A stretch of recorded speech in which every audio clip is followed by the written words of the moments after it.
If you're an average player, you want to be left alone, right? Because you want to be able to slide by.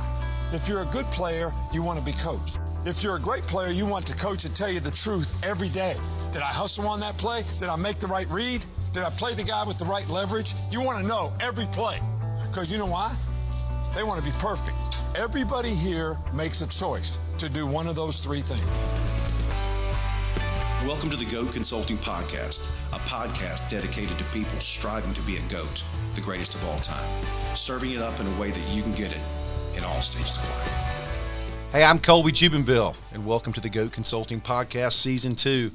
Take 7. Take 7. We're at VC Productions in studio in Nashville, Tennessee, and always at the table is my good friend Tyler Burnett, the CEO and founder of the GOAT family of brands. He's just tried his first cup of espresso. How'd it go? Not good. Not good.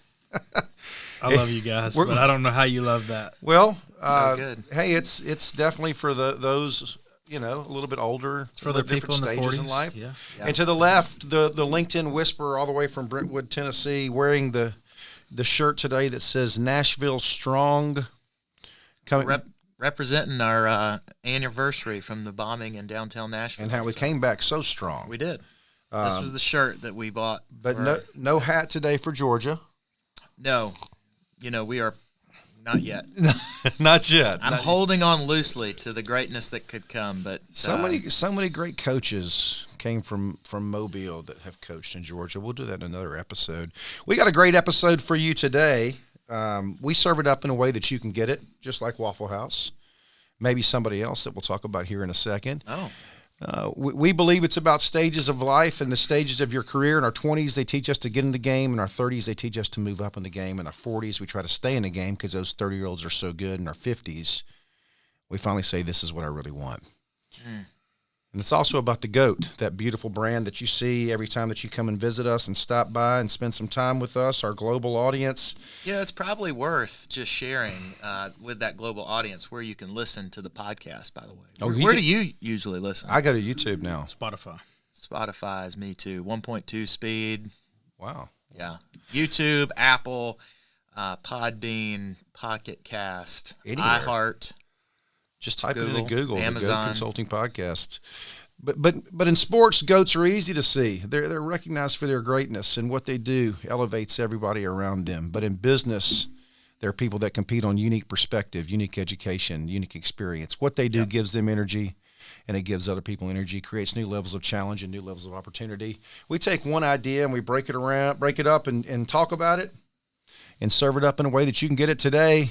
John, you brought the inspiration for this one. It's an iconic American brand. Yes. That ironically serves food that is associated with other countries, but now we have, like we do in this great country, is we've taken this and made it a new version, our own version, and it's the great brand called Taco Bell. Taco Bell. Taco Hell. Tyler, have you heard? Have you heard of that? I have. Taco Hell, Taco Belch. Yep. I've never heard that one. That was good. Taco Belch. That's good. Have you heard that? Glenn would be very disappointed. Can you talk? I thought you had a great story about how Taco Bell came to be, and I feel like let's pay homage to the global brand that resembles. This is pre-Pepsi. This is before Pepsi got a hold of it. They're in beautiful San Bernadino, California, on Route 66, old Route 66. Yeah. Sits an old family restaurant called the Mitla Cafe. And as legend would have it, the cafe was built on this idea for people that would come and spend time and feel like they were in their own home and be served up a meal. Yeah. With their parents and their family, where they could share a meal and they could come back again and again. Like we do with James. Absolutely. We're going to see James soon. I'm excited about that. And so, as luck would have it, fate, destiny would have it, across the street sat another restaurateur named Glen Bell, and his burger shop called Bell's Burgers. Makes sense. It's creative. Yeah. I mean, just let's get straight into the point. And he would sit across the street and watch as people would line up at the Mitla Cafe in the 1950s. And one day he said to himself, as any entrepreneur/goat would say, why are people lined up over there at lunchtime? Mm-hmm. And so he went over there, spent time with the family, and realized that it was about one thing, and it was about the tacos. It was not about the service. It was. Well, we'll get into that here today. We will talk about the mystery behind Taco Bell and why why is it so paradoxically good, and at the same time really challenges you deep about if you really want to go back there again. But yet we find ourselves coming there back again and again. Yep. But Bell decided in 1954 that he was going to start this new concept, and it was going to be based around tacos. And the first Taco Bell restaurant opened in 1962 in Downey, California, serving what customers called tacos. You didn't know that, did you? I didn't. Yeah, tacos. How do you spell that? Well, Taykohs. What kind of dog food did they use for their meat back then? Well, actually, I did do some research, and this is part of why paradoxically Taco Bell is so good. But there has been rumors, and you have thrown some of these rumors around, that their meat is not meat, and 88% of Taco Bell meat is meat, and the other 12% is filler.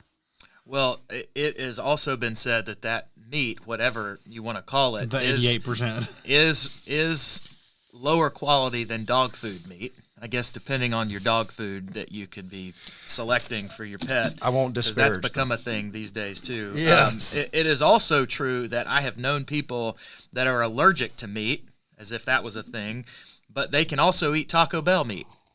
So go figure what actually the 88% is what it is. I mean, I don't even know how to respond to that. But well, here I'll respond to it this way.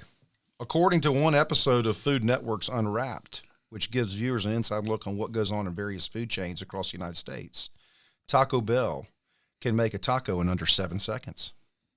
Wow. Faster usually than it takes us to peer into our refrigerator to see what's in there. And according to a report on Taco Bell's efficacy published in 2017, it took the chain just 212.7 seconds to serve drive-through customers with a fairly laudable 90.4% accuracy. All that's saying is that they've got that part of it figured out, right? Are we okay with 90% accuracy? I'm not. I'm totally. When it comes You're to Taco, okay with it? When it comes to Taco Bell, that probably was true at one point. It is not today. Mr. Total Quality Management over here, Deming and his 14 points, he's laying down. What number would be acceptable for defects for you? 0? 99.9. Yeah. You got it on the screen. I mean, bringing that North American car manufacturing. And that's right. Speaking of that, it's amazing to me at manufacturing when you pick parts for a vehicle, it scans the broadcast so it knows what you're supposed to have, and there's things called pick the lights. I don't know if you ever heard of a pick the light. You ever heard about that? No. Okay, so let's say you're looking at a burger, right? And you had 3 different kinds of meats. Well, a light would pop up on which meat that burger was. If it was Angus and Wagyu and whatever, so that you would hit the light and put that on the burger. And then as you scroll down through the lettuce and the tomatoes and stuff like that, if the customer ordered it, the light would only come up for what they ordered. So you can't miss it. Yeah, you can't. You pick, then touch the light. I got you. And it's amazing to me that no fast food chains have a pick the light system. It's unreal. An idea was just born right here on the Goat Consulting Podcast. Boom. They're going to listen to this, and then they're going to say, of the 2 billion customers we serve a year, we could do it faster and better. What's crazy to me is that 2 billion. And you go to places, it's unbelievable how many touch points there are that they wouldn't have to be. Like, have you had a San Antonio Taco Company before? I have, yeah. You go in there and you check mark stuff off. Mm-hmm. Well, then you just take a chance of another error when the person types it in, and then when they read it again. Yeah. Think about if they had the same thing. They had iPads. You selected what you wanted. It populated lights.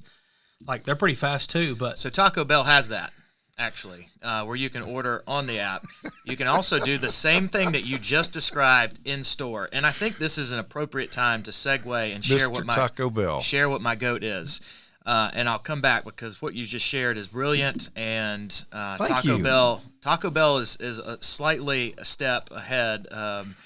My goat, though, for this episode You didn't finish that. Slightly ahead of that curve. Okay. Where you can order digitally, where you're not putting it in twice in the store. We'll come back to it. But my goat for the episode, the worst service of any fast food, masterfully consistent across the globe, is Taco Bell. It doesn't matter if you go in Oregon or Miami or China, you will be sure to get the worst service. And 90% accuracy has to be back before they left the Mitla Cafe, because it is not a thing, despite getting to put your order in digitally through the app or while you're in the store. I have never, ever received an order exactly like I've ordered it at Taco Bell. And when you get that bag of food home and your 4-year-old daughter is missing her thing, like the only thing she can eat at Taco Bell. Yeah, you're in trouble. Yes. And yet, God bless, for some reason, I keep going back to it. It is the only place on the planet, restaurant, that I give so much grace to. Any other thing, brand, product, I would never be going there again. And yet, for some reason, I keep going back to Taco Bell. And so this is an episode for me to, in a therapeutic way, unpack the why behind that. well, Thank I think you. I'm not talking about why you go back. What are you talking about? But what I think Taco Bell has done a great job of, and then obviously there's plenty of things they haven't done a great job of, is I think they're a very unique product, right? They've taken the taco and they've partnered with Doritos and made the Doritos Los Tacos, and everybody knows Doritos, and a lot of people like them. And they had the cinnamon twist that were super unique. The cheddar potatoes were really unique. Like, they had the Batman cups. We're getting a lot Batman of menu cups. here. They had a lot, but what they've done a great job of is staying in their lane. They understand they get the customers who want cheap, Yeah. they want fast, and they want late. They want to be open all the time. Late night. Late Ooh. night. And they haven't. Didn't they have a late night menu? Prostitutes work that same angle, I think, too. Yeah, they do. Not always. Sometimes they're not cheap. Dave, you're going to have to edit that out. But they do a great job of staying in their lane. Like, Okay. they know that they want to serve the cheapest product, and they have fillers, and that's okay because their customer's not looking for a $14 taco. You know the old saying, cheap, fast, and good, and you got to pick what? To my point. You got to pick two. That's right. Yeah. But somehow they're able to do all three. Here, I'm going to just throw this out to you to think about. You know, even Davey goes there. I mean, we started talking about this, does. and Davey on the board, he's like, yeah, man, I got one next to my house, and we hit it at 12 o'clock every night. But I'm going to throw this out to you. You ready? Yes, I'm ready. I'm just going to say it, and then you finish it for me. 59, 79, 9 and 9. They pioneered that concept in the 90s. 59, 79, 9 and 9. Selling Cents. those tacos. Yes. Okay. Yes. Getting people on the cheap. Yeah. I'd like to go ahead and give my goats. Okay.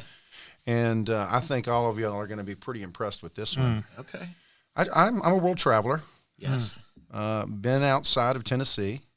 Been to states like Kansas. States like South America. States like South America. And they have in Kansas, they have something. As I'm driving down the interstate, it says KenTacoHut. Oh, God. See, you haven't heard of this. Kentucky Fried Chicken, Taco Bell, and Pizza Hut together. There you go. I think I just threw up. They have something called a KenTacoHut, which means that you can walk in, one kitchen, 3 beautiful iconic brands. 3 fast ways to obesity yes, yes, and health problems. So my goat is KenTacoHut, which was the creation, the brainchild of Pepsi. Once Pepsi bought Taco Bell from Glen Bell. So Pepsi owns Taco Bell today? Absolutely. I didn't know that. Yes. Yeah. What a treat. And does Pepsi own Frito-Lay? Wow, you're going to push me. That was not in my preparation of my show notes for today, but Expected you to have that. I can't remember, but I think that's why they do the Doritos. So Taco Bell for me for years and years and years and years and years, like I would shame my kids and my wife, as lovely and wonderful as they are, because they wanted to go to Taco Bell, and I just thought that I was above eating such filth. And a year ago, I learned, after a year of being more, I'm about 90% plant-based in my diet. Wow. And I learned that Taco Bell has a vegan menu. Yeah. You might not have known that either about Taco Bell.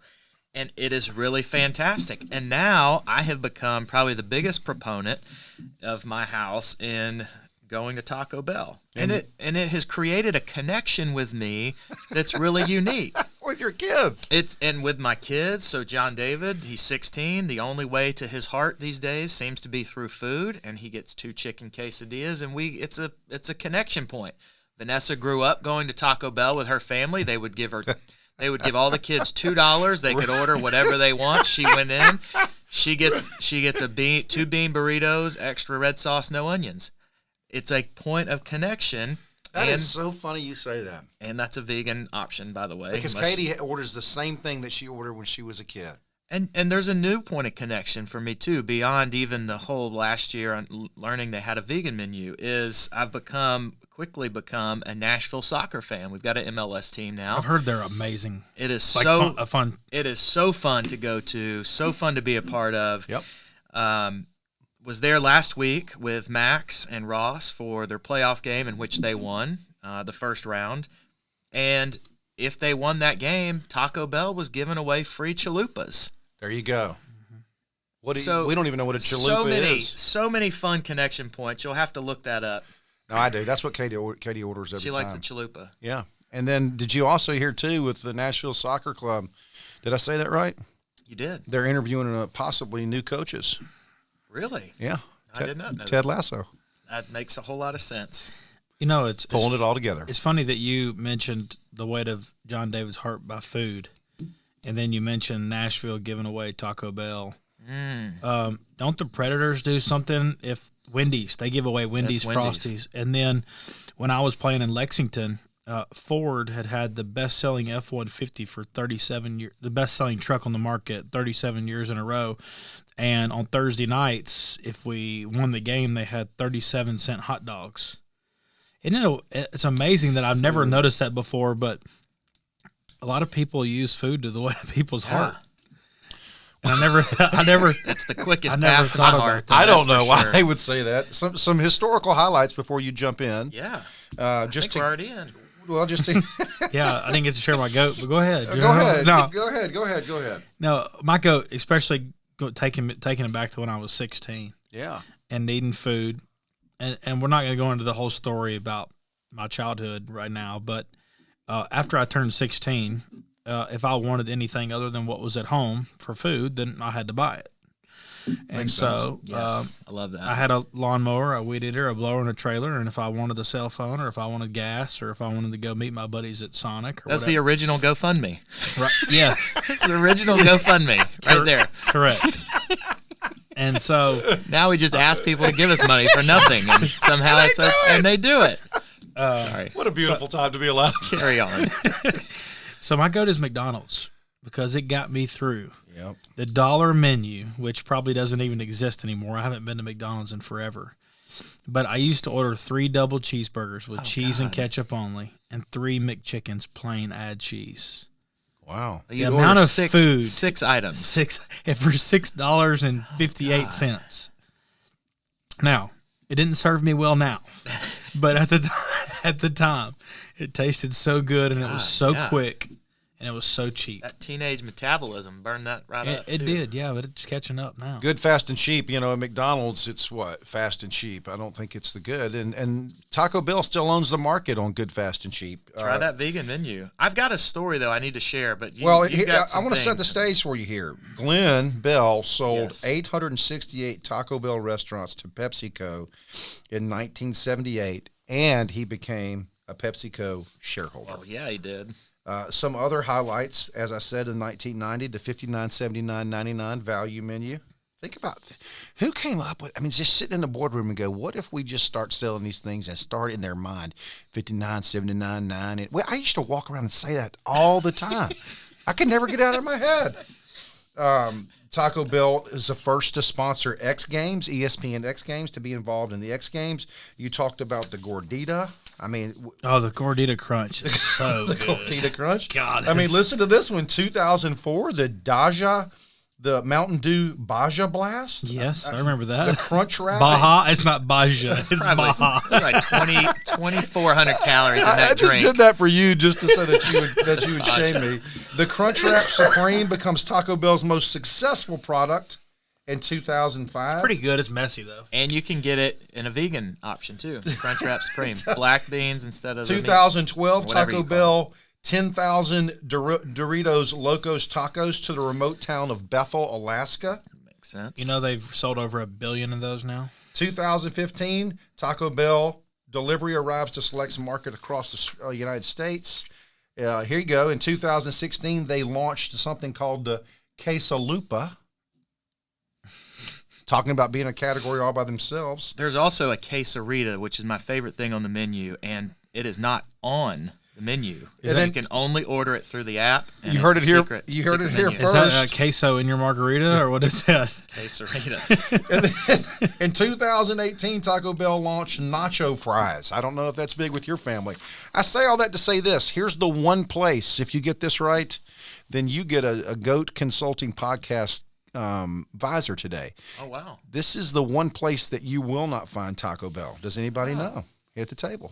Where will you not find Taco Bell? I really want a Mexico. visor. In Mexico. In Mexico. Nailed it. I want a visor, baby. Taco Bell, which serves 2 billion customers a year, hasn't been able to make it to Mexico, even though they've made multiple attempts. Wow. They're not letting us in. I get it.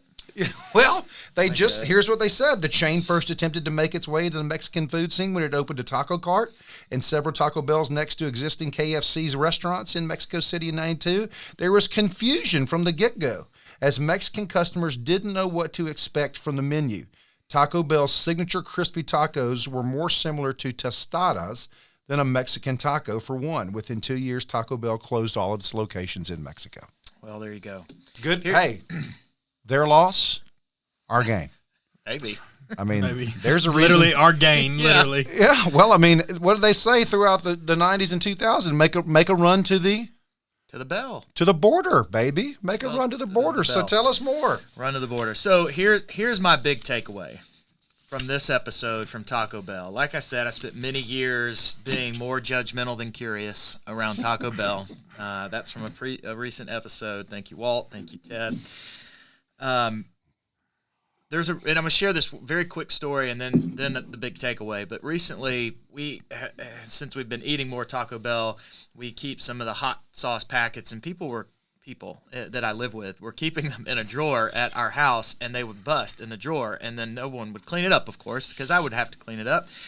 And so finally, I keep throwing these packets away, and one day John David got really upset. He's like, "Where are the Taco Bell hot sauce packets?" I said, "Well, I throw them away because they're in a drawer and they bust." And so the next week later, I found a baggie with all the Taco Bell hot sauces in the pantry. He had taken it upon himself to create a solution to this problem that I had caused him in throwing away the hot sauce packets. And as I thought back to this episode, all the points of connection for me comes from this beautiful story that you shared about Glen Bell, how they came to be, Vanessa's childhood, this story about John David, this vegan menu, this point of connection with food. Everyone has a good story to tell in them. Glen Bell saw it, and I think what he did that was so pivotal, and the takeaway for me here is he saw the story that Taco Bell had to share, and he invited them into his story, and it had this exponential explosion that the world now benefits from, maybe in some little small or big way with Taco Bell. No pun included. But he saw the good story. He invited them in. And I think for me, that's how I became more curious, stopped being judgmental on Taco Bell, and I had so much to learn. They do have a great story. And if you look at one of the things that I think makes them so unique and why they have such a following, and as Tyler so famously put it, good, fast, and late. I like that, not good, fast, and cheap, is that they continually innovate what they're offering to the world. And that innovation, what was the last one you said? The quesarita. Chalupas. I think what they really understand what their lane is to bring new products to an up and coming generation that wants to say, this is part of my story. And for us, and I'm a little bit older than you, but do you remember the Mexican pizza? Mm-hmm. Yes, I do. The Mexican pizza. Davey knows that. That to me, they pioneered the Mexican pizza. That got everybody on board, and they realized that if we continue to offer generational offerings, I like to call that generational offerings, which is what maybe you're tying all those generations. You got you got your 4-year-old. That's right. You got your 16-year-old. You're in your mid 40s. Is that right? I just turned 40. Just turned 40. I'm trying to put age on you, just like Taco Bell is. I think the biggest takeaway, generational offerings. Yeah, and the biggest takeaway that ties in with what you said is know your customer. Know your customer. And I think a lot of times in business we don't understand who our customer is. We keep doing what we think is right or what we need to do instead of really being more curious and asking, what does our customer want? Who is our customer and what do they want? And I think Taco Bell's done a great job with that. And, he just jarred something for me. When you pull up there, 11:30 a.m., 2 p.m., 12 p.m., a.m., they have a little sign there that says, your order costs this much, and it's on your receipt. And if it doesn't, call this number, and we'll give it to you for free. Accountability. They're an accountability partner for you and your family. Yes, they are. God, I was wanting a dagger right there, and I didn't get it. Digging deep here. We need to land the plane. Thanks to our friends at Southwest out of the BMA. Yeah, we're gonna land this bad boy. So if you're looking to build a better family, better relationships with your family, especially have teenagers or young children, make sure you do stop by Taco Bell. They certainly are the goats in the fast food. The worst service, goat worst service ever. And if you're looking for a family fun summer adventure, head out to Kansas and go to a KenTacoHut.